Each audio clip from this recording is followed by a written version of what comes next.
I received a really great Christmas gift, a gift of a West Virginia state puzzle. And of course, I like maps and I like puzzles, so this is really a great gift. And as I went through, I started picking out places I knew in West Virginia, like, okay, there's Oak Hill and part of Beckley on here, and I started to get things together along interstate highways where I was a little bit more familiar with the territory.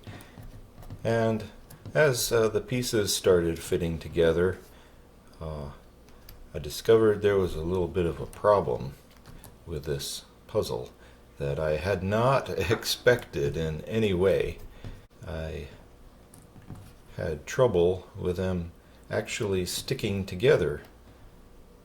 I could put a few, but then as I got some together, the others came apart. Now, say we got a little bit, but then a part starts to fall apart up there at the top. And we can fit in there.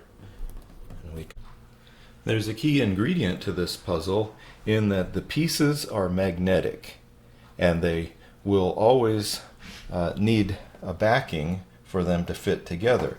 And once you have that backing, it's really quite easy to make progress. In the same way, there are a few things we need to know in the background for Psalm 9 and 10 to make sense. First of all, Psalm 9 and 10 are probably one original poem or song because each of the verses begins with a successive letter of the Hebrew alphabet. You wouldn't know that unless you had footnotes or could look into the original language. Another thing we have difficulty understanding is the content of how the Lord can allow evil to continue. David was persecuted for 20 years for wrong reasons by King Saul, who was extremely jealous of him. And David sets evil and the Lord's goodness side by side, and we never really see the resolution at the end of Psalm 10, except that the Lord is king forever and ever.